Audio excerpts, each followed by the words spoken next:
The air in the cafe smelled of cinnamon and freshly ground coffee beans, a comforting scent that usually calmed my nerves after a long day of teaching. Today was different. My fingers trembled slightly as I arranged the stack of sign language flashcards on the small round table. Outside, rain pelted against the windows, creating a rhythmic soundtrack to my anxiety. I'd been living in this small coastal town for barely 3 months, still adjusting to life after graduate school, still trying to find my place as the new ASL teacher at Harborview Elementary. "More coffee, Miss Bennett." Marco, the barista, appeared with a steaming pot. His kind eyes crinkled at the corners when he smiled. "Please. And it's Kate," I reminded him, pushing my cup forward. "Just Kate." "Of course, Miss Kate," he replied with a wink, filling my cup before shuffling away. I sighed and returned to my flashcards. The last bell of my Friday afternoon had rung 3 hours ago, but I still had weekend lesson plans to create. The coffee shop had become my sanctuary, a place where I could work undisturbed, away from my tiny apartment with its temperamental heating and paper-thin walls. Here, nestled in the back corner booth, I was invisible, just how I liked it. The bell above the door chimed. I glanced up automatically, then quickly dropped my gaze as a hush fell over the cafe. A little girl, perhaps 7 years old, stepped inside, clutching a worn teddy bear to her chest. Dark hair hung in neat pigtails around her delicate face, eyes cast down as she moved toward the counter. Behind her, a mountain of a man filled the doorway, broad-shouldered and imposing in a tailored black coat that seemed to repel the rain. Even from across the room, I could sense the power emanating from him. The set of his jaw, the watchful eyes that swept the cafe in one calculating glance. 2 men in dark suits flanked him, scanning every corner, every face. Everyone knew who Victor Moretti was, even newcomers like me. "The usual Mr. Moretti?" Marco's voice had changed, higher and more deferential. Victor nodded once, his hand resting protectively on his daughter's shoulder. "Isabella Moretti." The town whispered about her, the deaf daughter of the most dangerous man on the East Coast, a man whose name was spoken in hushed tones, whose business dealings were never discussed openly, whose reputation inspired both fear and a strange reverence. I tried not to stare, but something about the child caught my attention. The way she stood slightly apart from her father, isolated even in his presence, the way her tiny fingers moved in small, almost imperceptible gestures at her sides, as if she was signing to herself. A habit I recognized, a private language when the world couldn't or wouldn't understand. While Victor exchanged quiet words with Marco, Isabella drifted toward the children's bookshelf near my table. Her fingers trailed along the spines, lingering on a colorful copy of Where the Wild Things Are. When she pulled it from the shelf, a cascade of bookmarks and small paper crafts fell to the floor, scattering around her feet. Without thinking, I slid from my booth and knelt to help gather them. The little girl startled at my sudden appearance, taking a half step backward, clutching her teddy bear tighter. Up close, I could see her eyes, deep brown with flecks of amber, intelligent and wary beyond her years. "Sorry about that," I said, automatically signing as I spoke. It was a professional habit, one I couldn't break even outside the classroom. Her eyes widened, her small hands moved, quick but hesitant. "You know sign?" I nodded, gathering the last of the bookmarks. "I teach ASL at the school. I'm Kate." I kept my sign simple, clear, at a child's level. The change in her face was immediate, a smile that transformed her entire demeanor, like sun breaking through clouds. "I'm Isabella. No one here talks with hands except Mrs. Parker, and she's old and boring." I laughed, forgetting for a moment where I was and who was watching. Old like dinosaur old or just grown-up old? I signed with exaggerated expressions. "Like she was friends with dinosaurs," Isabella signed, her shoulders shaking with silent giggles, her teddy bear dangling forgotten from one hand. It was only when I felt a shadow fall over us that I realized how quiet the cafe had become. I looked up slowly, my smile fading as I met Victor Moretti's gaze. This close, I could smell his cologne, something expensive and subtle, notes of cedar and amber. His eyes were the same deep brown as his daughter's, but where hers had warmed with laughter, his remained unreadable. "Miss..." His voice was surprisingly soft, an accent I couldn't place, warming the edges of his words. Bennett, I said, rising quickly to my feet. Kate Bennett. You know sign language. It wasn't a question. I teach it at the elementary school, I explained, suddenly very aware of the coffee stain on my cardigan and the messy bun I'd hastily pinned up hours ago. ASL is my specialty. Isabella's hands moved excitedly, tugging at her father's sleeve to get his attention, and I watched as Victor's gaze shifted to his daughter. His expression softened almost imperceptibly as she signed to him. I couldn't help but notice that while he seemed to understand what she was saying, his own signing was limited and stiff. My daughter says you sign beautifully, he translated, though Isabella had said more than that. She doesn't meet many people who can communicate with her properly. That's a shame, I said, surprising myself with my boldness. ASL is such a rich language, especially for children her age. He studied me for a long moment, and I resisted the urge to fidget under his scrutiny. Yes, he finally said. It is. Isabella tugged at her father's sleeve again and signed rapidly, her movements quick and insistent, punctuated with pleading looks. My daughter would like to know if you might join us, Victor said, gesturing to a table in the corner, the best in the house I noticed, with a clear view of both the door and the street outside. For hot chocolate, apparently, the last part came with the barest hint of amusement. It wasn't really a request. Behind him, I could see Marco watching with wide eyes, the other patrons pretending not to listen. Everything in me screamed to politely decline, to retreat to my safe corner with my flashcards and lesson plans. I'd be happy to, I heard myself say instead. Isabella beamed, already skipping toward the table, her teddy bear swinging by one arm. Victor held my gaze for a moment longer, something unreadable flickering in his eyes before he stepped aside to let me pass. The next hour passed in a blur. Isabella was starved for conversation, her small hands flying as she told me about her favorite storybooks, her pet goldfish named Bubble, how she liked drawing but hated the way crayons smelled.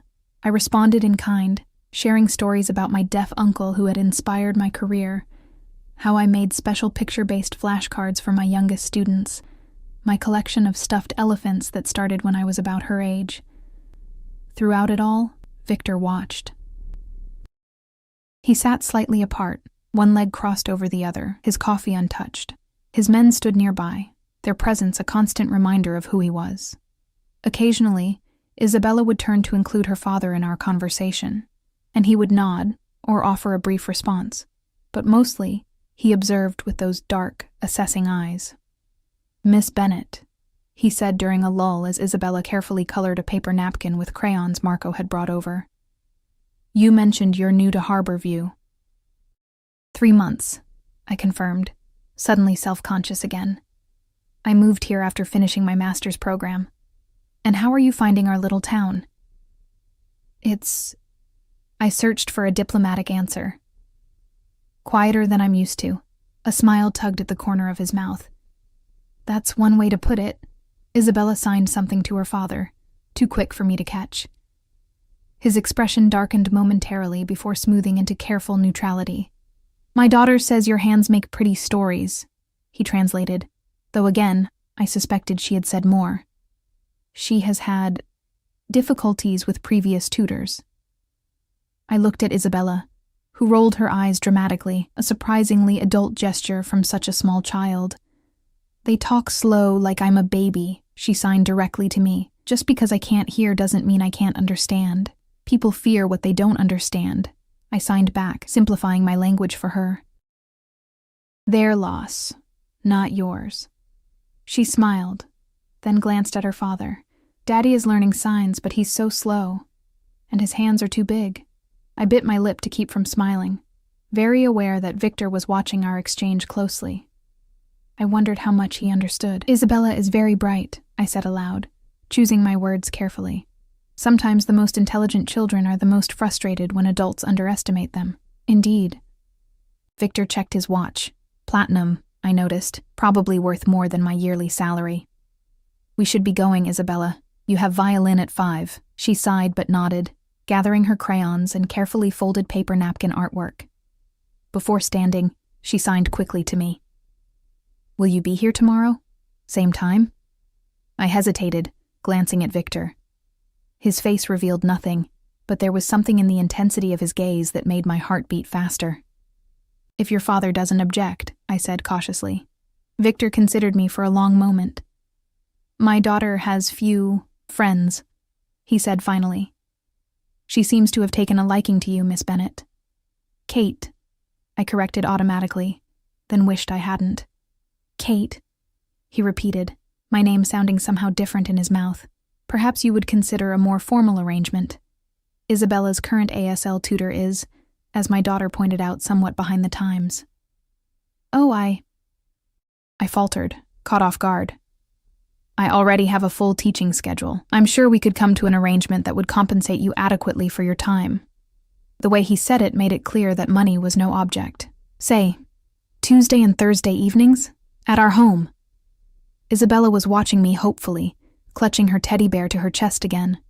I thought about my tiny apartment with its leaking faucets and mounting student loans. I thought about the rumors that surrounded the Moretti family, the whispered stories about Victor's business dealings. I thought about the way the cafe had fallen silent when he entered. "I'd need to check my schedule," I hedged. Victor reached into his jacket and withdrew a business card, pressing it into my hand. His fingers brushed against mine. "Warm and unexpectedly gentle. My private number," he said. "Call me tomorrow with your decision." I glanced down at the heavy cream cardstock, embossed with just a name and number. When I looked up again, there was something in his expression that hadn't been there before. A subtle intensity that sent a shiver down my spine. Isabella tugged at my sleeve to get my attention. "Please say yes," she signed, her small face earnest. "I get lonely in that big house." I smiled at her. "I'll think about it," I promised. Victor helped his daughter into her coat, his movements careful and protective. He retrieved a small pink backpack, which Isabella slipped onto her shoulders, the teddy bear's head poking out from the top. Before they left, he turned back to me. "Until tomorrow, Kate," he said, my name again sounding like something precious in his mouth. It wasn't a question. I watched them leave, Victor's hand engulfing his daughter's tiny one, the two bodyguards falling into step behind them. Through the window, I saw him lift Isabella into a sleek black car, raindrops beating on its polished surface. Marco appeared at my elbow, collecting the empty cups with trembling hands. "You should be careful, Miss Kate," he whispered, glancing nervously at the door. "Mr. Moretti isn't a man to be trifled with." "I was just being kind to his daughter," I said defensively. Marco's expression was pitying. "No one just is anything with the Morettis. Everything comes with a price." I thought about the business card burning a hole in my palm, the intensity in Victor's gaze, the hope in Isabella's eyes. "I'm just a teacher," I said, more to myself than to Marco. What could he possibly want from me? But as I gathered my flashcards and prepared to brave the rain, I couldn't shake the feeling that I had just stepped into something much bigger than myself. A world with rules I didn't understand, and dangers I couldn't begin to imagine. And worse, some small, reckless part of me wanted to know more. I pulled my coat tighter around me and stepped out into the storm, the wind immediately whipping my hair across my face. As I hurried toward my apartment, I couldn't help glancing over my shoulder, half expecting to see the black car following me through the rain-slicked streets. Tomorrow, I would have to make a decision. Tonight, I already knew what my answer would be. Sleep didn't come easily that night. I tossed and turned, Victor Moretti's business card on my nightstand like a silent accusation. By morning, dark circles shadowed my eyes, and my decision felt no clearer in the harsh light of day. I made coffee and carried it to my tiny balcony, watching the town come to life below me. Harborview was a contradiction, picturesque seaside charm on the surface, with undercurrents of something darker. In my 3 months here, I'd learned that certain businesses never seemed to struggle, certain officials looked the other way, and Victor Moretti's name was synonymous with both fear and respect. Yet no one ever spoke directly about what he did. His official business was real estate development, but the whispers suggested his true empire extended far beyond property.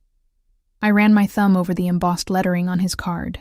What was I getting myself into? My phone rang, startling me from my thoughts. Unknown number. "Hello?" I answered cautiously. "Miss Bennett." Victor's voice was unmistakable, even through the phone. "I hope I'm not disturbing your Saturday morning." I glanced at the clock. 9:07 a.m. No, I was just having coffee. Good. I realize I put you on the spot yesterday. Isabella hasn't stopped talking about you. Or signing, rather. There was a warmth in his tone when he mentioned his daughter. She's been up since dawn asking when she can see you again. I wondered if you might join us for lunch today. See the house, meet Isabella's current tutor, get a better sense of what the position would entail. My heart hammered against my ribs. I haven't decided yet. Of course. This is merely an opportunity for you to gather more information before making your decision. His tone was reasonable, but I sensed the steel beneath the velvet. My driver can collect you at noon. Not a request. I don't think... Kate. My name again, in that way that made it sound like something else entirely. Please. It would mean a great deal to Isabella. I closed my eyes, knowing I was making a choice that could change everything. Fine. Noon. Excellent. My driver will need your address. I gave it to him, then ended the call, my hands shaking slightly.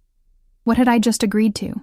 The next few hours passed in a blur of nervous energy. I changed outfits 3 times, settling on dark jeans and a soft blue sweater that my mother always said brought out my eyes. Professional, but not stuffy. At precisely noon, a text alerted me to a car waiting outside. I expected the black sedan from yesterday. Instead, a sleek, silver Bentley idled at the curb, drawing curious stares from my neighbors. The driver, a stern-faced man with military posture, opened the door for me. Miss Bennett, he nodded. I'm Ray. Mr. Moretti sent me. The interior smelled of leather and subtle cologne. As we pulled away from my apartment building, I noticed the partition between the front and back seats, the tinted windows that made me feel both protected and trapped. Is it far?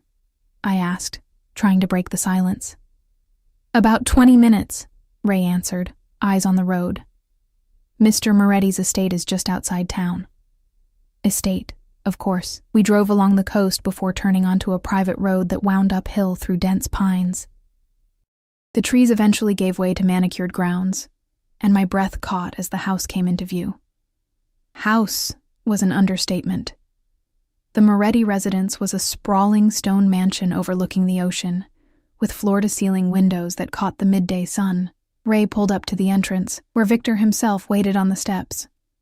He wore charcoal slacks and a crisp white shirt, open at the collar, more casual than yesterday, but no less intimidating. Kate, he smiled, extending his hand to help me from the car. His palm was warm and dry against mine. Thank you for coming. It's quite a place, I said, unable to keep the awe from my voice as I looked up at the mansion. It's home, he replied simply, guiding me inside with a light touch at the small of my back. The interior was just as impressive. Soaring ceilings, marble floors, art that looked museum-worthy. But there was warmth, too. Unexpected touches like worn leather sofas and framed children's artwork that spoke of a real home, not just a showcase. Isabella is waiting in the garden, Victor said, leading me through the house. She's been talking about you nonstop since yesterday. Something in his voice made me glance up at him. You really care about her. His expression softened. She is everything to me. We stepped through French doors onto a stone terrace. Beyond, elaborate gardens stretched toward the cliff edge, where the property met the sea. Isabella sat at a wrought iron table, swinging her legs that didn't quite reach the ground. Beside her, a slender older woman watched with a pinched expression as Isabella colored in a picture book. When she saw me, Isabella's face lit up, and she jumped from her chair, rushing toward me. You came, she signed excitedly, bouncing on her toes. I smiled, signing back. Of course. I said I would.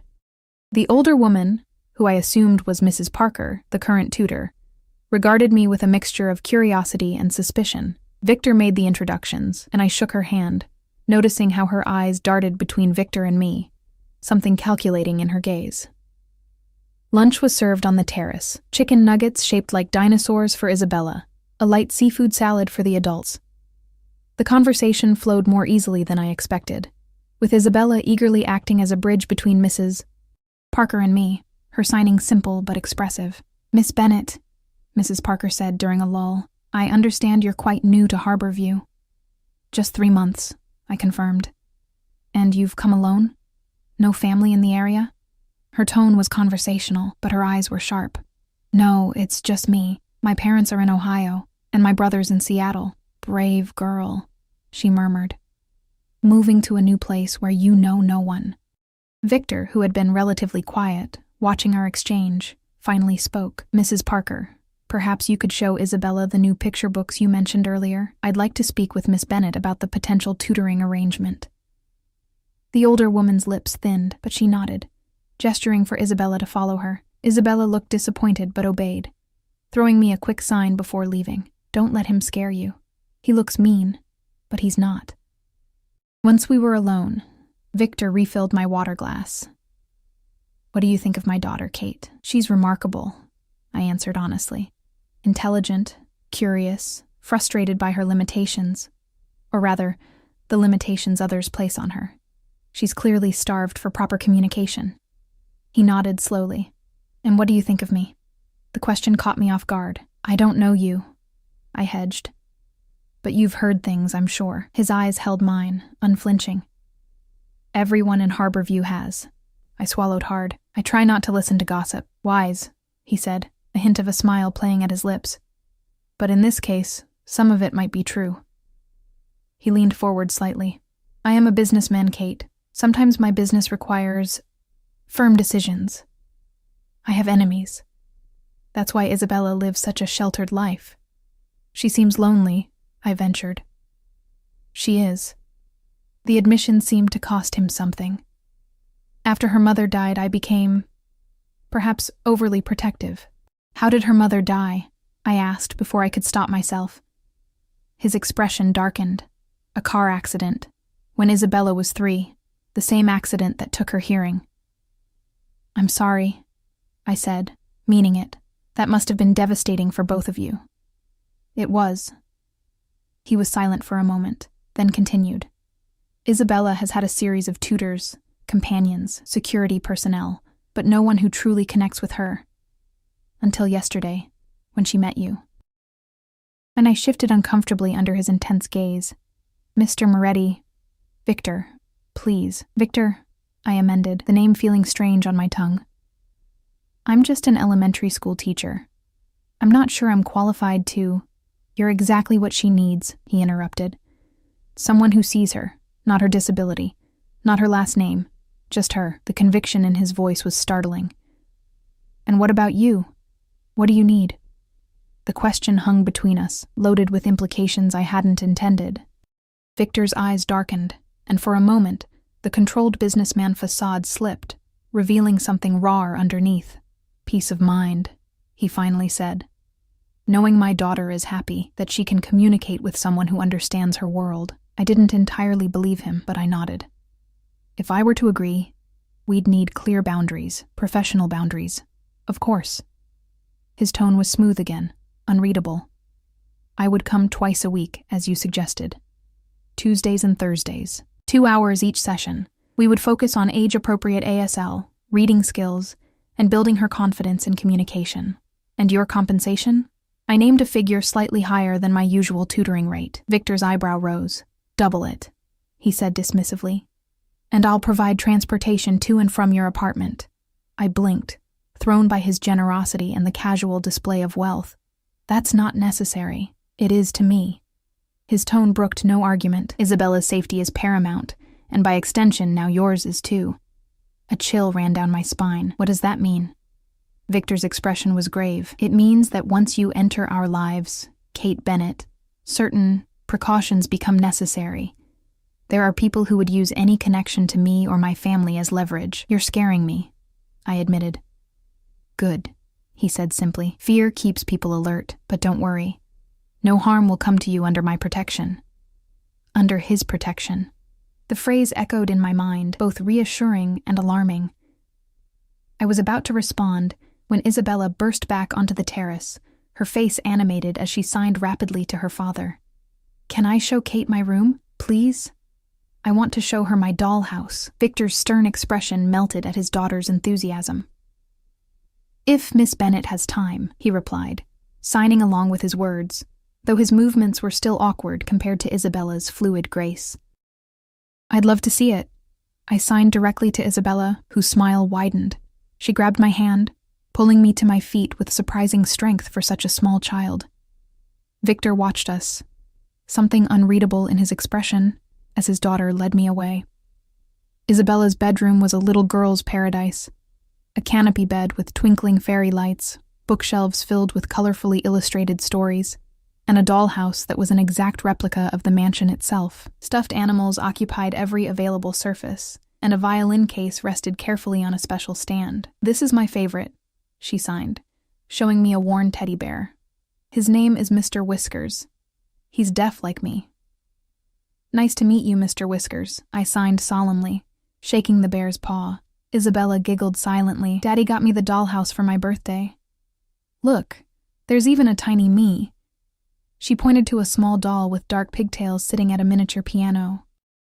"Do you play piano too?" I asked, noticing the music theme. Her face clouded slightly. "Mommy played piano.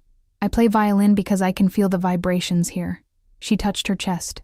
"Daddy says music is in our hearts, not just our ears." The simple wisdom of her words caught me off guard. I was about to respond when I realized we weren't alone. Victor stood in the doorway, watching us with that same intense gaze.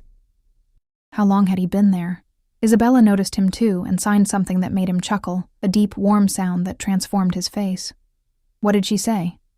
I asked.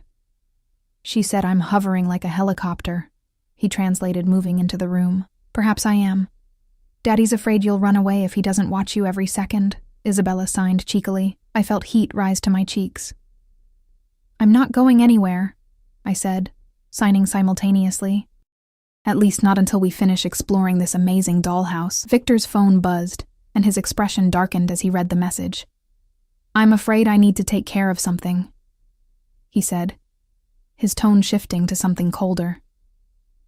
"Isabella, show Kate around if she likes. I'll join you shortly."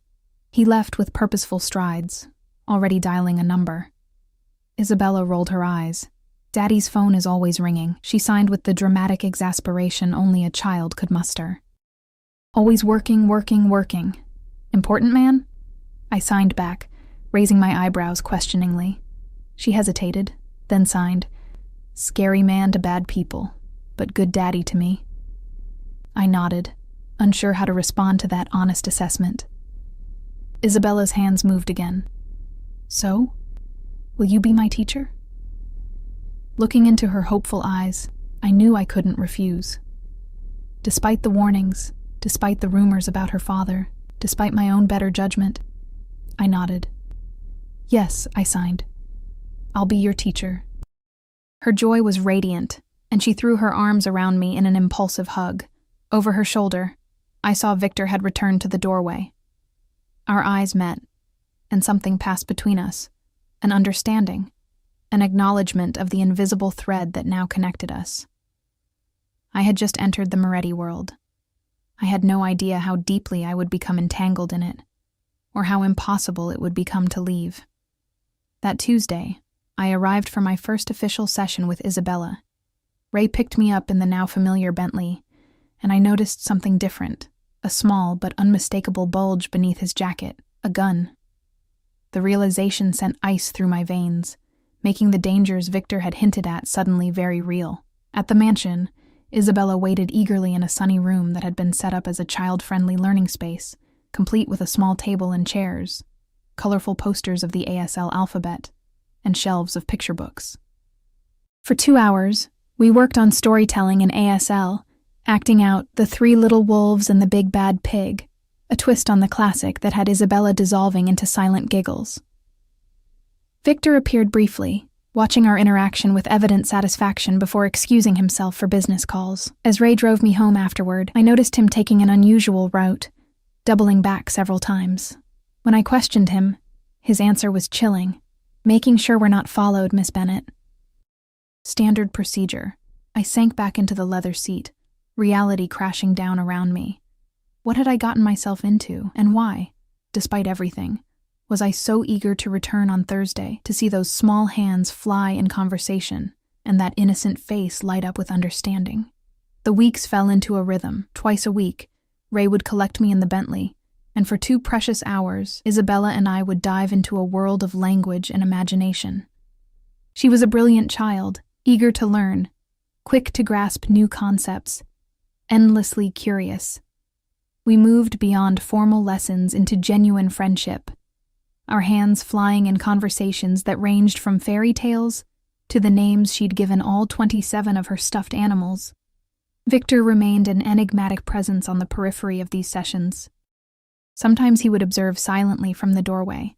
Other times he would join us briefly, his signing improving steadily under his daughter's patient coaching. "No, Daddy, your fingers go like this," she would correct him, manipulating his much larger hands with her tiny ones. Occasionally, he would be absent entirely, away on business trips that Isabella referred to cryptically as grown-up stuff. After each lesson, there would be dinner.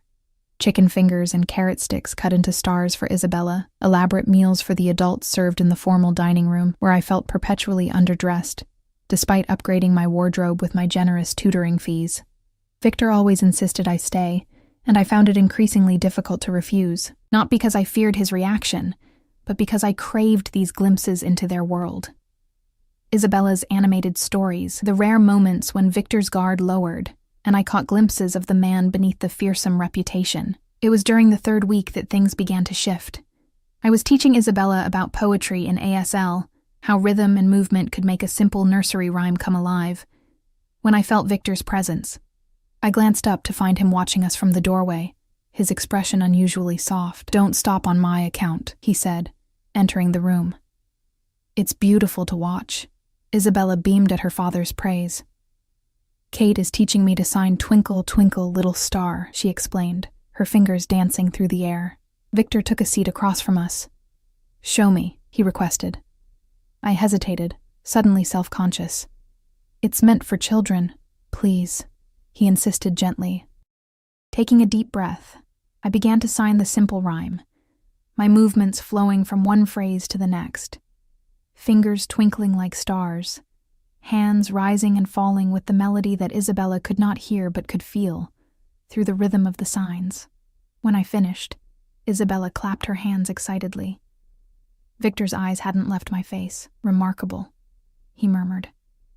"I've never seen signing as art before." Something warm unfurled in my chest at his words. "It is art," I said. "One of the most expressive languages in the world, even for something as simple as a nursery rhyme." "You've given my daughter a gift," he said, his voice low and intense. "One I could never provide." Isabella glanced between us, a small smile playing at her lips. "I need to go potty," she signed with the directness of a child, and slipped from the room before either of us could respond. Alone with Victor, I became acutely aware of the space between us, the heavy silence, the way his eyes held mine. "Your daughter is extraordinary," I said, to break the tension. "Yes," he agreed. "She takes after her mother in that way." Juliana was luminous. It was the first time he'd mentioned his late wife by name. "You must miss her very much." A shadow crossed his face. "Every day. But especially when I see how Isabella struggles in a world that doesn't understand her." He leaned forward slightly. "Until you came along." "I'm just doing my job," I said, though we both knew it had become more than that. "No," he countered. "You've become important to her, to both of us." My heart stuttered. "Victor." "Have dinner with me," he interrupted. "Not here, not with Isabella, just the 2 of us." "I don't think that's appropriate," I said carefully. "I work for you." "Is that all this is?" His voice was soft but penetrating. "A professional relationship?" I stood abruptly, gathering my teaching materials. "It has to be, for Isabella's sake if nothing else." Victor rose too, moving with that fluid grace that belied his size. "Kate," he said, close enough now that I could smell his cologne. "We both know this isn't just about Isabella anymore." Before I could respond, Isabella bounced back into the room, holding a picture book she wanted to show me. The moment passed, but something had shifted. A line had been drawn, and I wasn't sure how long either of us would respect it. That night, I couldn't sleep. I paced my small apartment, replaying Victor's words, the intensity in his eyes. What was I doing? Getting involved with Victor Moretti was dangerous in ways I couldn't even comprehend. I was just a teacher from Ohio, out of my depth in a world of power and secrets. My phone buzzed with a text, unknown number. Think about what I said. V. I stared at the screen, my thumb hovering over the delete button. Instead, I saved the number to my contacts. The next morning at school, I was distracted, earning curious looks from my young students as I fumbled through lessons I usually taught with confidence. During my lunch break, I retreated to the faculty lounge, hoping a cup of terrible coffee would clear my head. Miss Bennett?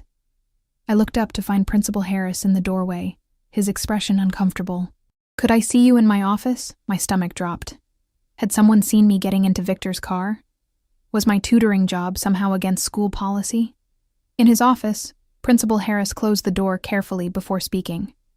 I received a call this morning, from Victor Moretti. I froze. What?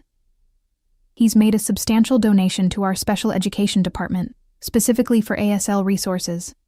Harris adjusted his glasses nervously. He mentioned your name, said you'd inspired him to support deaf education. Relief washed over me, followed by confusion. I didn't know anything about this. $100,000, Miss Bennett. Harris looked both impressed and terrified. With the stipulation that you oversee how it's spent. I sat back, stunned. I don't understand. Mr. Moretti is an influential man in this community, Harris said carefully. If he's taken an interest in our ASL program, in you, I strongly suggest you accept this opportunity. The implication was clear. Don't cross Victor Moretti. Even here, in what I'd thought was my separate, safe world, his influence reached. I nodded numbly and left the office, my thoughts in turmoil. Outside, the parking lot was filled with children enjoying their lunch break in the autumn sunshine. Among the minivans and sensible SUVs, a sleek black Maserati stood out like a panther among house cats. Leaning against it, arms crossed, was Victor. My heart jumped to my throat as I approached him. "What are you doing here? I wanted to see where you work," he said simply, his eyes taking in the modest brick building behind me. "I hope you don't mind about the donation. Isabella mentioned your classroom needed better resources." $100,000, Victor. I kept my voice low, aware of the curious stares from passing students. "That's not a donation. It's a what, Kate?" His voice held a dangerous edge. I swallowed hard. "A gesture I don't know how to interpret."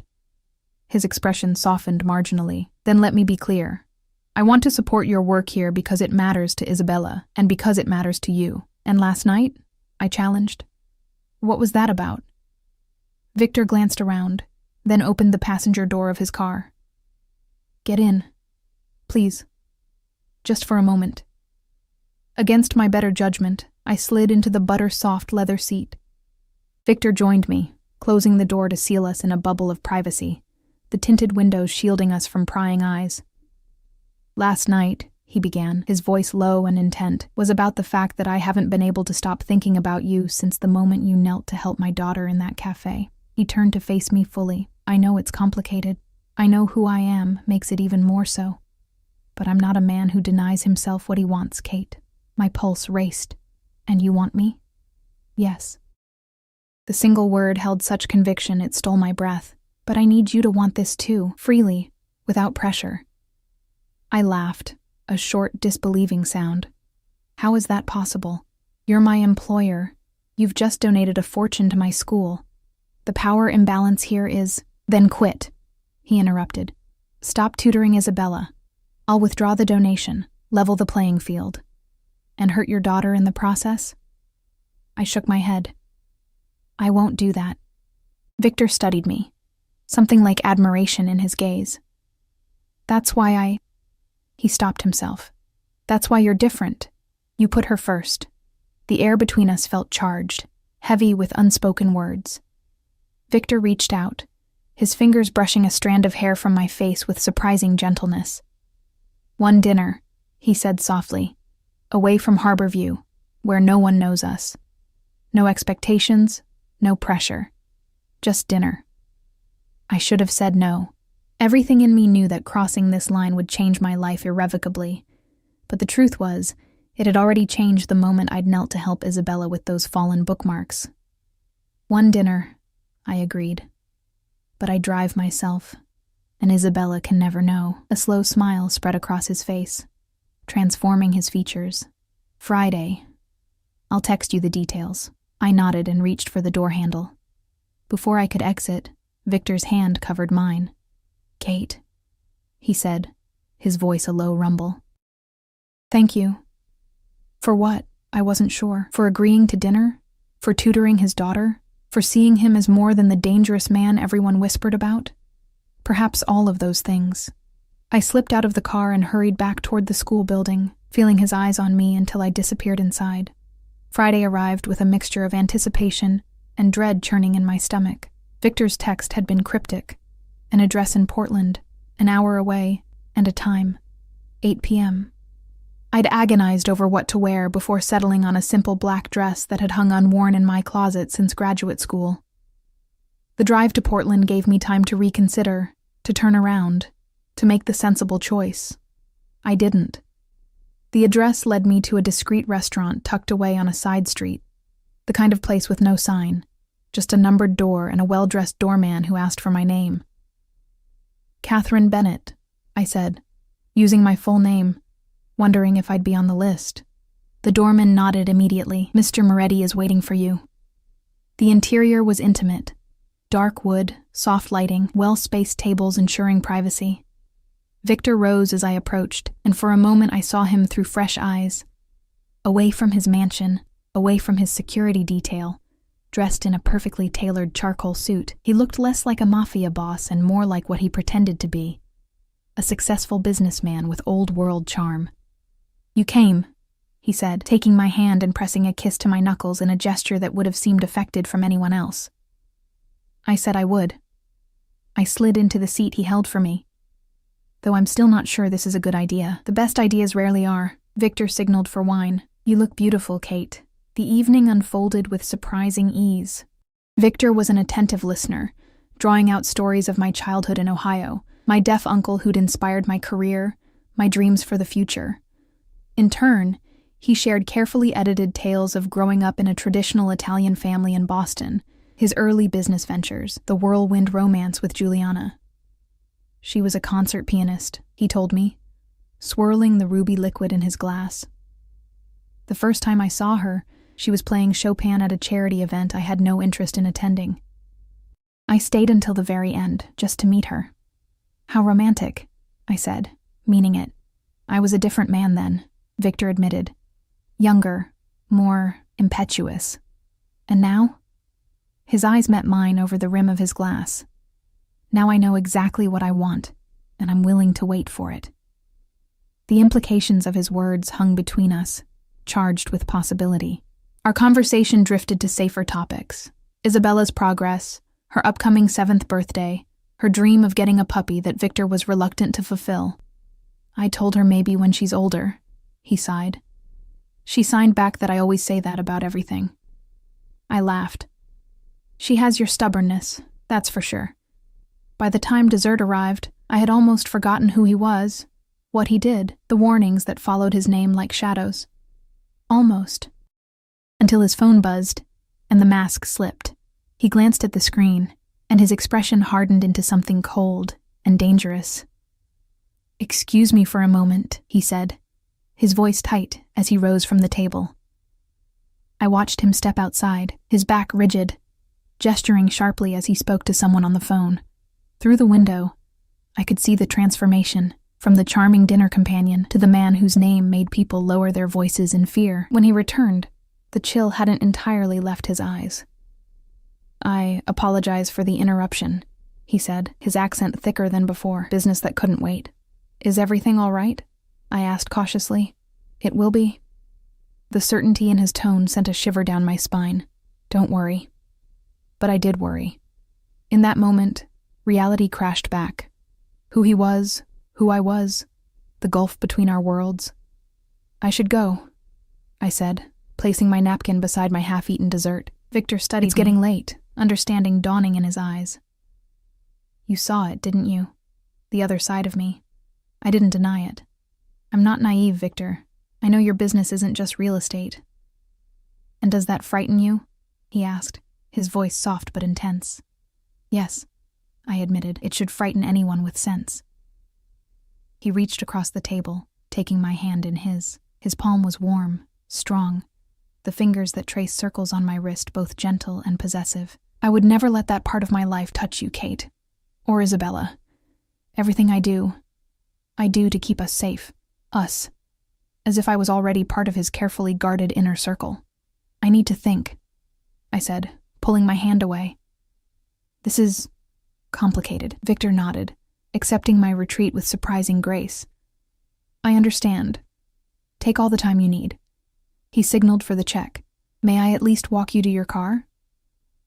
Outside, the night air was crisp with approaching winter. Victor placed his jacket around my shoulders, the fabric still warm from his body, his scent enveloping me. We walked in silence to my car, parked a block away. Thank you for dinner, I said, fumbling with my keys, suddenly nervous. Kate. Victor's voice stopped me. He stepped closer, one hand coming up to cup my cheek, his touch feather-light. I meant what I said. Take all the time you need, but know this. I am not a patient man by nature. For you, I'm trying to be. Before I could respond, he leaned down and brushed his lips against mine. A kiss so gentle it was barely there. Yet it burned through me like fire. Then he stepped back, his expression unreadable in the dim street lighting. Drive safely, he murmured, and turned to walk away. I drove home in a daze, my lips still tingling, my thoughts a chaotic tangle of desire and doubt. What was I doing? Getting involved with Victor Moretti was like stepping willingly into quicksand. Each move only pulled me deeper. As I approached my apartment building, a flicker of unease traveled down my spine. Something felt wrong. The street was quieter than usual, the shadows deeper. I parked and hurried to the entrance, keys clutched in my hand like a weapon. The feeling intensified as I climbed the stairs to my third-floor apartment. The hallway was silent, but I couldn't shake the sensation of being watched. With trembling fingers, I unlocked my door and stepped inside, immediately reaching for the light switch. Nothing happened. The power was out. Heart pounding, I fumbled for my phone, activating the flashlight. The beam cut through the darkness, illuminating my living room, and the man sitting calmly in my reading chair. "Hello, Miss Bennett," he said, his voice carrying a faint accent different from Victor's. "We need to talk about your new friend." I froze, my phone slipping from suddenly nerveless fingers. The light spun wildly across the floor before settling at an angle that cast long, distorted shadows across the walls. The man remained seated, seemingly unconcerned by my presence or my fear. "Who are you?" My voice emerged as a whisper. "What do you want?" He leaned forward, catching the edge of the light. I could make out an expensive suit, a lean face with sharp features, dark eyes that assessed me coolly. "My name is Alessio Ricci. As for what I want, information, Miss Bennett, about Victor Moretti." My hand inched toward my purse, where my pepper spray hung from the side pocket. "I don't know anything." "Please." Disdain dripped from the word. "We've been watching you. The devoted teacher who spends evenings at the Moretti estate, who drives to Portland for private dinners with Victor." He made a tisking sound. "You know more than most. If you've been watching me, then you know Victor's people are probably watching too." I tried to keep my voice steady, grasping for confidence I didn't feel. "They'll be here any minute." Alessio smiled thinly. "No, they won't. Victor's security detail is currently occupied with an incident across town. Quite unfortunate timing for you." A chill ran through me. This had been planned, coordinated. "What do you want from me?" I repeated, my mind racing. "To deliver a message," Alessio said, rising to his feet with fluid grace. He was taller than I'd initially thought, moving with the same predatory confidence I'd observed in Victor. "Victor Moretti has taken something that belongs to me. I want it back." "I don't know what you're talking about." "No?" He moved closer, and I stumbled back against the door. "The shipping containers from the port of Newark. The ones he intercepted last month. Tell him I want my property returned, or there will be consequences." "I'm just his daughter's tutor," I insisted, panic rising in my throat. "I don't know anything about his business." Alessio's hand shot out, gripping my chin with surprising strength. forcing me to look at him. Then perhaps you should ask yourself what kind of man you're getting involved with, Miss Bennett. What kind of world you're stepping into. His fingers tightened painfully. Victor Moretti is not what he seems. Neither are you, I managed, jerking my face away from his grasp. Breaking into a woman's apartment, threatening her. What kind of man does that make you? Something flashed in his eyes, anger, perhaps respect. A practical one. He stepped back, straightening his already immaculate suit. You have 48 hours to deliver my message. After that, our next conversation won't be nearly so pleasant. And if I go to the police? He laughed, the sound devoid of humor. By all means, I'm sure they'd be very interested in learning about Victor's businesses, and yours. I don't have a business, I protested. No? Taking money from known criminals doesn't count? Alessio raised an eyebrow. The hefty deposit in your bank account might suggest otherwise to the authorities. My mouth went dry. The tutoring money. 48 hours, he repeated, moving toward the balcony door I hadn't even realized was open. Oh, and Miss Bennett? I wouldn't mention this conversation to Victor just yet. Men like us tend to overreact when our possessions are threatened. With that, he slipped out into the night, leaving me trembling in my darkened apartment.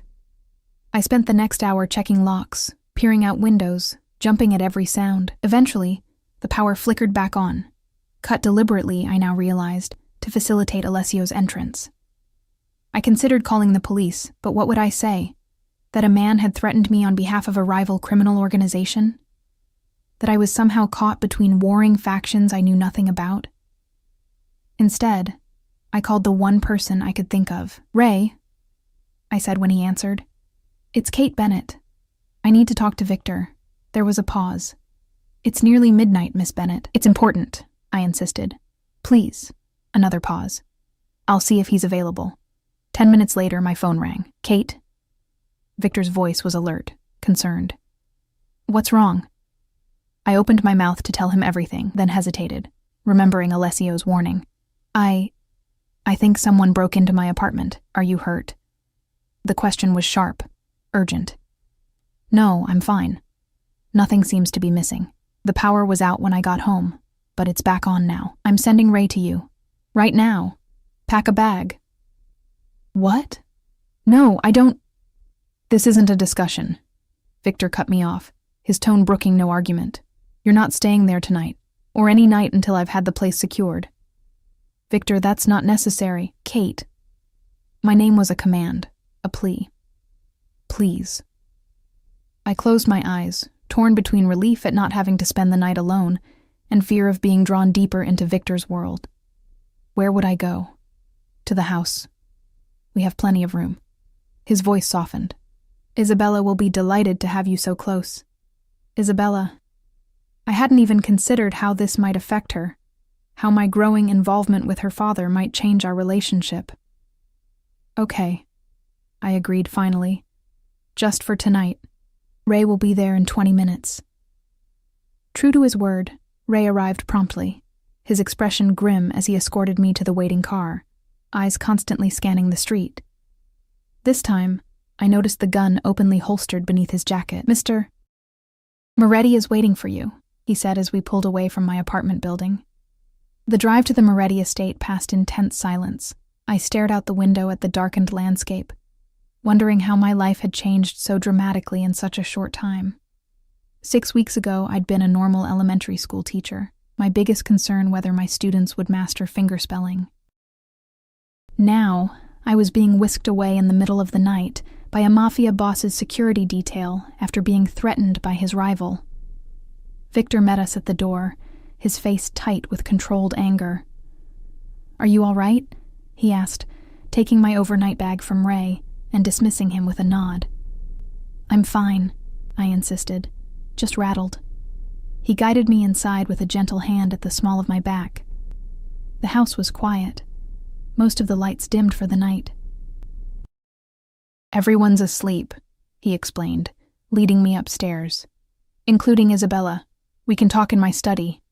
Victor's private study was exactly as I'd imagined it, leather-bound books, a massive desk of polished mahogany, the faint scent of cigars and whiskey hanging in the air. He poured 2 drinks from a crystal decanter, pressing one into my hand. "Tell me exactly what happened," he said, his voice controlled, but with an undercurrent of danger. I took a sip of the amber liquid, welcoming the burn. "Not much to tell. I came home, the power was out, and I felt like something was wrong." I hesitated, then opted for a half-truth. "I think someone had been in my apartment, but they were gone by the time I arrived." Victor studied me, his eyes dark and penetrating.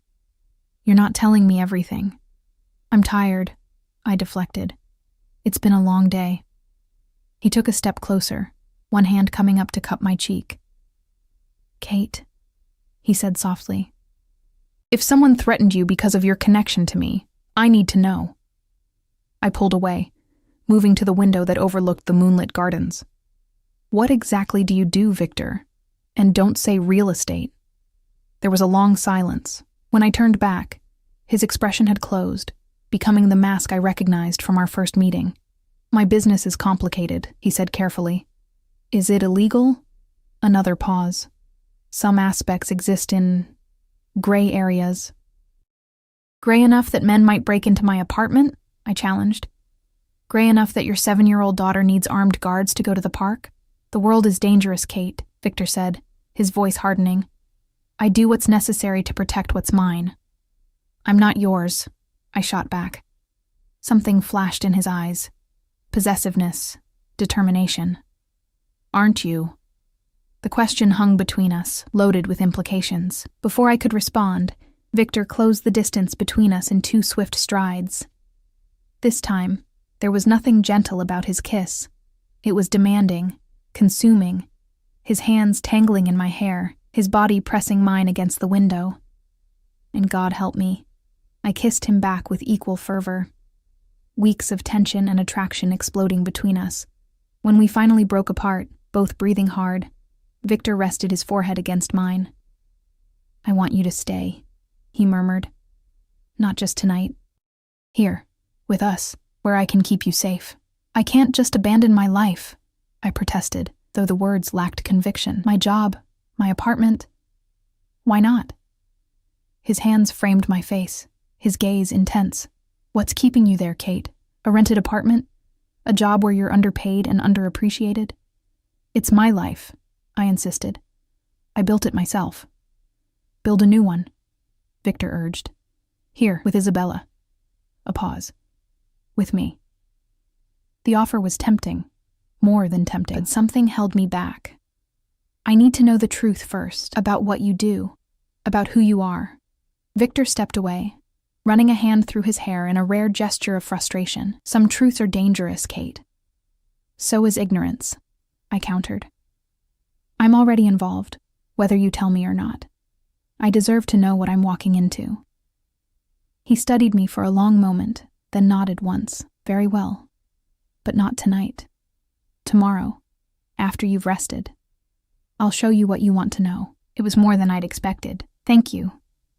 Victor led me to a guest suite down the hall from Isabella's room, a luxurious space with a 4-poster bed and an adjoining bathroom bigger than my entire apartment.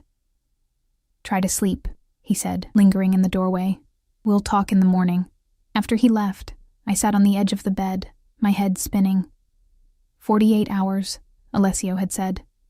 I had until tomorrow night to deliver his message. And tomorrow, Victor would show me the truth about his business. A truth I both craved and dreaded.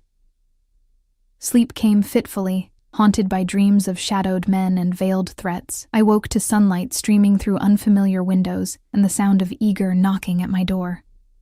"Come in," I called, sitting up and pushing tangled hair from my face. Isabella burst in, still in her pajamas, pink with unicorns, clutching Mr. Whiskers. Her face was alight with surprise and joy. "You're here," she signed rapidly. "Did you come for a sleepover?" "Sort of," I signed back, smiling despite my exhaustion. "For a little while." Her small face grew serious. "Daddy said there was a problem at your house." "Nothing serious," I assured her, not wanting to worry her. "Just some grown-up stuff." Isabella didn't look entirely convinced, but her natural enthusiasm quickly reasserted itself. "We can have pancakes. Domingo makes the best pancakes. He puts chocolate chips in them shaped like Mickey Mouse." I laughed. her excitement infectious. Sounds delicious. Let me shower first, okay? After she left, bouncing out as energetically as she'd arrived, I took advantage of the luxurious bathroom, letting hot water wash away the tension of the previous night. By the time I dressed and made my way downstairs, I felt almost normal again, until I entered the dining room and found Victor waiting with Isabella, his expression grave despite his casual attire. "Good morning," he said, rising as I entered. "I hope you slept well." "As well as could be expected," I replied, taking the seat Isabella eagerly patted beside her. Breakfast was a strangely domestic affair: Mickey Mouse pancakes for Isabella, coffee and pastries for the adults. Isabella dominated the conversation, her hands flying as she told me about her plans for the day, her upcoming ballet recital, her dream of having a puppy, bigger than Mr. Whiskers but smaller than a horse. Victor watched us with an expression I couldn't quite read, pride mingled with something more complex. After we finished eating, he touched Isabella's shoulder gently. "Princess, I need to borrow Kate for a while," he signed. "Grown-up business." Isabella pouted but nodded. "Promise you'll play dollhouse with me later?" She signed to me. "Promise." I signed back, touched by how quickly she'd accepted my presence in her home. Once she had left, skipping away to find her nanny, Victor turned to me. "Are you ready?" I took a deep breath. "As I'll ever be." He led me to the garage, a cavernous space housing a collection of luxury vehicles. We took an understated black SUV, with Ray driving and another security man in the passenger seat. No one spoke as we wound through the wooded estate grounds and onto the main road. "Where are we going?" I finally asked. "The harbor," Victor replied. "I want you to see what I really do." We drove to a section of the waterfront I'd never visited, a commercial area with warehouses and shipping containers. Ray pulled up to a nondescript building with a small sign, Moretti Imports. Inside, it looked like any business office: reception desk, conference room, employees at computers. Victor greeted several by name as he led me through to a secure door that required both a keycard and fingerprint scan. "This is the heart of my operation," he said, as the door swung open, revealing a large open space filled with crates and workers in white lab coats. "Pharmaceuticals? Drugs?" I asked, alarmed. "Medicine," Victor corrected. "Life-saving drugs that American pharmaceutical companies price beyond the reach of ordinary people. We import them from countries where they're manufactured at a fraction of the cost." He led me through the facility, explaining the operation: generic cancer drugs from India, insulin from Canada, medications for rare diseases sourced from Europe, all distributed through a network of independent pharmacies at prices far below market rate. "It's not exactly legal," he admitted. "But it's not what you're thinking either. We don't deal in narcotics or addictive substances, just medications people need to survive but can't afford." "Then why all the security? The guns? The rival threatening me in my apartment?" I blurted out, then immediately regretted it. Victor stopped short. "What rival?" His voice had gone dangerously soft. I closed my eyes briefly, realizing my mistake. "Last night," I admitted, "there was someone in my apartment when I got home." "Alessio Ricci." Victor's expression transformed, rage flashing across his features before he controlled it with visible effort. "What did he say to you?" There was no point hiding it now. "He mentioned shipping containers from Newark. Said you took something that belongs to him and he wants it back." I swallowed hard. "He gave me 48 hours to deliver the message. And you didn't tell me this last night because?" "He threatened me," I admitted. "Said not to tell you right away because men like you overreact when your possessions are threatened." Victor's jaw tightened. "You are not my possession," he said fiercely. "But you are under my protection, which means Ricci has made a grave mistake." He turned to Ray, who had been following at a discreet distance. "Get the car and call Dominic. Tell him to secure the house and double the guard on Isabella." My heart raced. "Victor, what's happening? Who is this man?" His eyes met mine, and for the first time I saw real fear there. "Alessio Ricci is dangerous, Kate. More dangerous than you can imagine. And he's using you to get to me." "Why? What's in those containers?" Victor hesitated, then seemed to make a decision. "Counterfeit medications. Cheap, toxic imitations of life-saving drugs." Ricci has been flooding the market with them, and people have died. We intercepted his shipment last month and turned the evidence over to the FDA. So you're... What? Some kind of pharmaceutical vigilante? A ghost of a smile touched his lips. Something like that. My father built this business 30 years ago when my mother couldn't afford her cancer medications. After she died, he expanded, helping others. When he passed, I inherited it all. The legitimate businesses, the import operation, and yes, the less savory methods sometimes needed to protect it. The Mafia connection, I said softly. An oversimplification, but essentially correct. Victor took my hands in his. Kate, I need you to understand something. I've done things I'm not proud of. I've hurt people who threaten my family, my business, my community. But everything I do for a reason. I searched his face, trying to reconcile the man before me with the ruthless criminal Alessio had described. Why are you telling me all this? Because I want you in my life, he said simply. In Isabella's life, and I can't ask that of you without honesty. Before I could respond, Ray appeared, his expression grim. Sir, we need to go, now. There's a situation at the house. Victor's face drained of color. Isabella? She's secure, Ray assured him. But Ricci's men have been spotted on the perimeter. Victor was already moving, pulling me along beside him. Change of plans, he told me grimly. We're not going back to the house, not yet. I'm taking you somewhere safe until this is resolved. What about Isabella? I asked, frightened by the urgency in his movements. Dominic will protect her with his life, Victor assured me. But right now you're the more vulnerable target. As we hurried toward the car, a terrible thought occurred to me. Victor, what if this isn't about the medications at all? What if Ricci is using me to draw you out, away from Isabella? Victor stopped short, his expression changing as he considered my words. He pulled out his phone, dialing rapidly. Dominic, status report on Isabella. A pause. Put her on. Another pause. No, I need to speak to her directly. His face went rigid. What do you mean she went to the music room? She's supposed to be with Mrs. Lawrence. The world seemed to slow as Victor lowered the phone, his eyes meeting mine with naked fear. She's gone. The next hour passed in a blur of controlled chaos. Victor transformed before my eyes, his movements precise and lethal as he issued rapid-fire commands into his phone. The security team converged on the SUV, a second vehicle appearing from nowhere, men with guns and earpieces establishing a protective perimeter around us. They've taken Isabella, Victor told me, his voice stripped to its mechanical core. Ricci's men. They breached the east fence line where it meets the cliff. They waited until she went to the music room for her violin practice. The implication hung heavy in the air. There was a traitor somewhere in Victor's organization who knew Isabella's schedule. What do they want? I asked, struggling to keep pace as he guided me through a side entrance of the warehouse to an armored vehicle waiting in a loading bay. Me? Victor answered grimly. Or rather, my territory. Ricci's been trying to expand his operation for years. Isabella is leverage. Oh God. My legs threatened to buckle beneath me. Sweet, innocent Isabella in the hands of men like Alessio Ricci.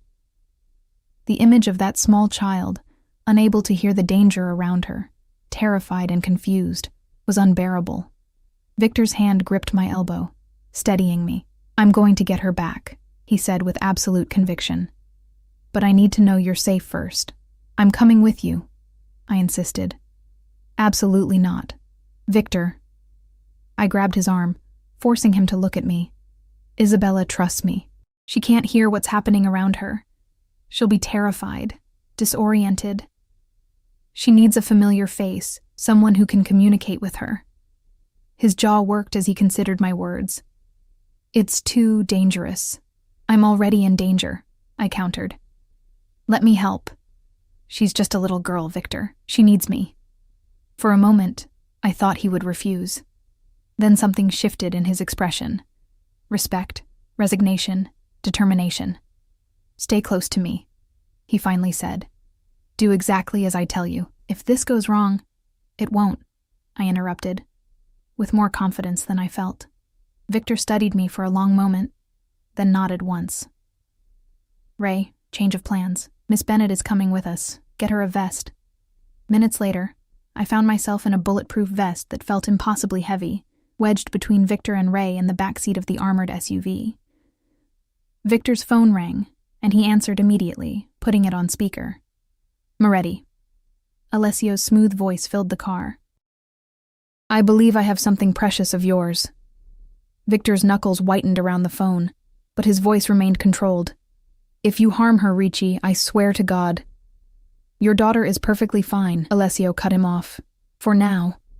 Frightened naturally, but unharmed. She's quite brave for such a little thing, hasn't cried once, though I doubt she understands what's happening." "What do you want?" Victor demanded.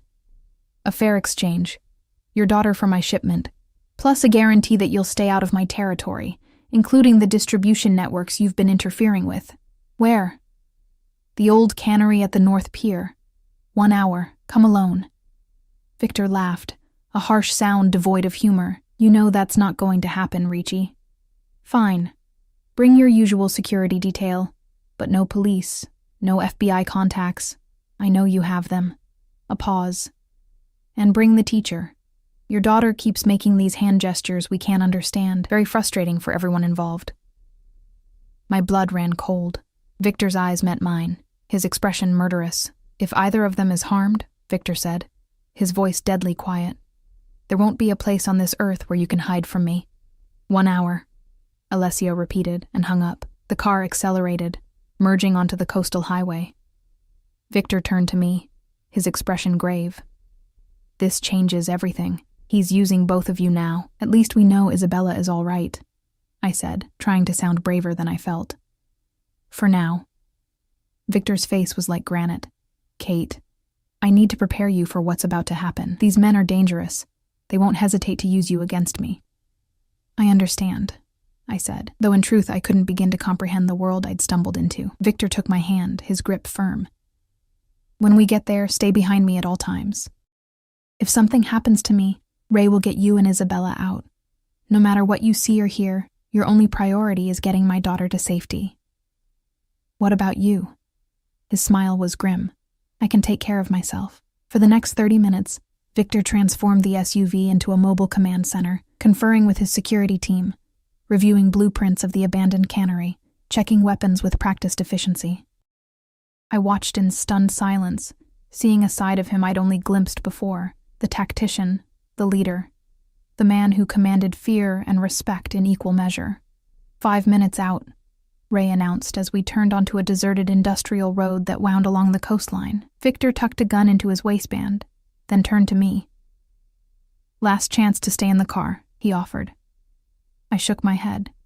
"Isabella needs me." Something softened in his eyes. He reached out, cupping my face in his hands. "When this is over," he said quietly, "we need to have a serious conversation about your safety and your future." "When this is over," I agreed. The cannery loomed ahead, a hulking silhouette against the darkening sky. 3 black SUVs were already parked outside, men in dark suits standing guard. Our vehicle stopped a careful distance away. "Remember," Victor said as we prepared to exit, "stay behind me. Keep your vest on. If I tell you to run, you run." I nodded, my heart pounding against my ribs. The interior of the cannery was cavernous and dimly lit, the air thick with the lingering smell of fish and sea salt. Our footsteps echoed on the concrete floor as Victor led me forward, his security team fanning out behind us. Ahead, a group of men stood waiting, Alessio Ricci at their center, and beside him, Isabella. She looked tiny and frightened, clutching Mr. Whiskers to her chest. Her dark hair had come loose from its pigtails, and tear tracks stained her cheeks, but she was standing straight, her chin raised in a gesture so like her father's that my heart clenched. When she saw me, her eyes widened, her free hand instinctively lifting to sign before one of Ricci's men gripped her arm, stopping her. "Welcome," Alessio called, his smile not reaching his eyes. "Right on time, as always, Victor. Let her go," Victor replied, his voice carrying in the empty space. "This is between us." "Indeed it is," Alessio agreed. "Business, as they say, nothing personal." His gaze shifted to me. "Miss Bennett, how nice to see you again under better circumstances." Victor's body tensed beside me. "You have my word," that you'll get your shipment back," he said, ignoring the pleasantries. "Now release my daughter, and Miss Bennett can take her to the car." Alessio pretended to consider this. "I don't think so. Not yet." He gestured, and one of his men stepped forward, dragging Isabella with him. "First, I need to ensure the shipment is intact, and that your promise to stay out of my territory is sincere." "You have my word," Victor said, his voice hard. "Forgive me if I require something more tangible." Alessio's smile was cold. "A demonstration of good faith, shall we say?" "What kind of demonstration?" Alessio nodded to the man holding Isabella. "Bring her forward." Isabella stumbled as the man pushed her toward the center of the room, her eyes locked with mine, terrified, but trusting. I took an instinctive step toward her, but Victor's arm shot out, blocking my path. "Not yet," he murmured. "A simple exchange," Alessio said pleasantly. "Your daughter for control of the harbor distribution network, everything from Portsmouth to Kennebunk." "That's half my territory," Victor objected. "Our agreement was for the return of your shipment, nothing more." "The agreement has changed," Alessio shrugged. "Consider it the cost of doing business carelessly." His eyes flicked to me, allowing outsiders into your operation, becoming emotionally entangled. Victor's jaw clenched. "The shipment, nothing more." Alessio sighed dramatically. "I was afraid you'd say that." He made a small gesture, and suddenly a gun was pressed to Isabella's head. She flinched, her eyes wide with terror, clutching her teddy bear so tightly that her knuckles went white. "No!" I cried out, lunging forward only to be restrained by Victor's iron grip. "Last chance, Moretti," Alessio called. "The territory or your daughter. Choose." Time seemed to slow. I watched Victor's face, saw calculation and fury warring in his eyes.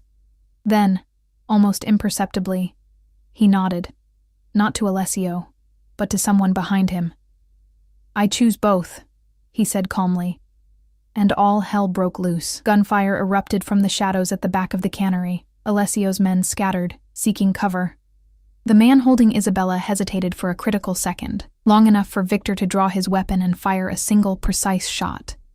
The man crumpled, and Isabella stood frozen, her hands pressed over her ears despite her deafness, a reflexive gesture of fear. "Now!" Victor shouted, pushing me forward. "Get Isabella!" I ran, heart pounding, as bullets ricocheted off metal surfaces around me. Isabella saw me coming and reached out, her teddy bear falling forgotten to the floor as she stretched her small hands toward mine. I caught her, pulled her against me, and turned to retreat, only to find our path blocked by Alessio himself, gun drawn. "Not so fast," he snarled, all pretense of civility gone. "Let them go, Ricci." Victor's voice came from behind me, deadly calm. "It's over. Your men are surrounded." Alessio's eyes darted around, taking in the situation. His men were indeed outgunned, many already subdued by Victor's security team. But he still had his weapon trained on us. "It's never over," he spat. "Not while I'm still standing." What happened next seemed to unfold in slow motion. Alessio's finger tightened on the trigger. Victor shouted a warning. I turned, shielding Isabella with my body, bracing for the impact of a bullet that never came. Instead, there was a different sound, a sickening thud followed by a strangled gasp. I looked up to see Alessio staggering backward, blood blooming across his chest. Behind him stood Mrs. Parker, Isabella's elderly tutor, a smoking gun in her trembling hand. "No one threatens my student," she said with surprising steel in her voice. Victor was beside us in an instant, gathering Isabella into his arms while keeping me tucked against his side. "Are you hurt?" he demanded, eyes scanning both of us for injuries. Isabella shook her head, tears streaming silently down her face. Her small hands flew in frantic signing. "Daddy, Mrs. Parker has a gun." "I know, Princess," Victor replied, signing awkwardly with one hand still holding his own weapon. "She's one of us." I stared at the elderly woman in disbelief. "You work for Victor?" Mrs. Parker straightened her cardigan primly. 27 years, she confirmed. "Before I taught languages, I had a different career entirely." There was no time to process this revelation. Victor was already moving us toward the exit, his security team forming a protective circle around us. "We need to go," he insisted, carrying Isabella, who clung to him like a koala, her face buried against his neck. "The police will be here soon." Outside, the fading daylight seemed impossibly bright after the dim cannery. Victor helped Isabella into the waiting SUV, her small body trembling with delayed shock. As he settled her in the back seat, I retrieved Mr. Whiskers from where he'd fallen, brushing concrete dust from his fur before handing him to Isabella, who clutched him desperately. "Are you all right?" Victor asked me, his hands gentle as they checked me for injuries. "I think so," I managed, though my legs felt like water and my heart was still racing. "Is it over?" "Yes," he promised, pulling me close for a moment. "It's over." In the aftermath, everything moved with dizzying speed. Victor's contacts in law enforcement ensured that the official story painted Alessio Ricci as a pharmaceutical counterfeiter who had kidnapped Isabella in a desperate move after his operation was exposed. His surviving men were arrested, his distribution network dismantled. The truth about Victor's business, about the shootout, about Mrs. Parker's surprising intervention, remained carefully hidden from public view. Isabella recovered from her ordeal with remarkable resilience, though she refused to let Victor or me out of her sight for days. Her nightmares, when they came, were soothed by our joint presence. Victor's strength and my signs communicating safety in the darkness. "The bad men can't get me," she would sign, her small fingers trembling in the moonlight filtering through her bedroom curtains. "Never," I would promise. "Your daddy and I won't let anyone hurt you." "You'll stay?" she would ask each night, her eyes wide and pleading. And each night, I would answer, "I'll stay." As for me, I took a leave of absence from Harborview Elementary, moving temporarily into the Moretti mansion for my protection, though we all knew it had become much more than that. My apartment was cleared out, my meager possessions finding new homes in a suite adjoining Isabella's room. 1 week after the cannery incident, Victor found me in the library, curled in a window seat overlooking the moonlit gardens. Isabella had finally fallen asleep after a particularly difficult night, and I had retreated here to think, to process, to decide. "Can't sleep?" Victor asked softly, joining me on the cushioned bench. I shook my head. "Too much on my mind." "Second thoughts?" His voice was carefully neutral, but I could hear the tension underneath. "Not exactly." I turned to face him fully. "Just trying to reconcile everything. Who you are, what you do, who I am, and what I've become a part of." Victor was silent for a long moment. "I told you once that my business exists in gray areas," he finally said. "That was partially true, but there are parts of it that are undeniably dark, Kate. I won't pretend otherwise. I know. And yet you're still here." "I am," I acknowledged, "for Isabella and for you." His hand found mine in the darkness, our fingers intertwining. "I can't change who I am," he said quietly. "What I've built, the responsibilities I carry, but I can promise you this. You and Isabella will always be protected. Always be my priority." "Is that enough?" I wondered aloud. Living in this world, always looking over our shoulders, always wondering when the next Alessio Ricci might appear? Victor's thumb traced circles on my palm. "I don't know," he admitted. "That's for you to decide." I thought about Isabella, her bravery, her intelligence, her need for someone who could truly understand her. I thought about Victor, the dangerous man with tender hands, the criminal with a moral code, the father who would burn the world to keep his daughter safe. And I thought about myself, the teacher who had walked unknowingly into a mafia war and somehow found a family in the process. "I want to stay," I said finally, "but I have conditions." Victor's eyebrow rose. "I'm listening." "No more secrets. I want to know everything, about your business, your enemies, the risks we face." He nodded slowly. "All right.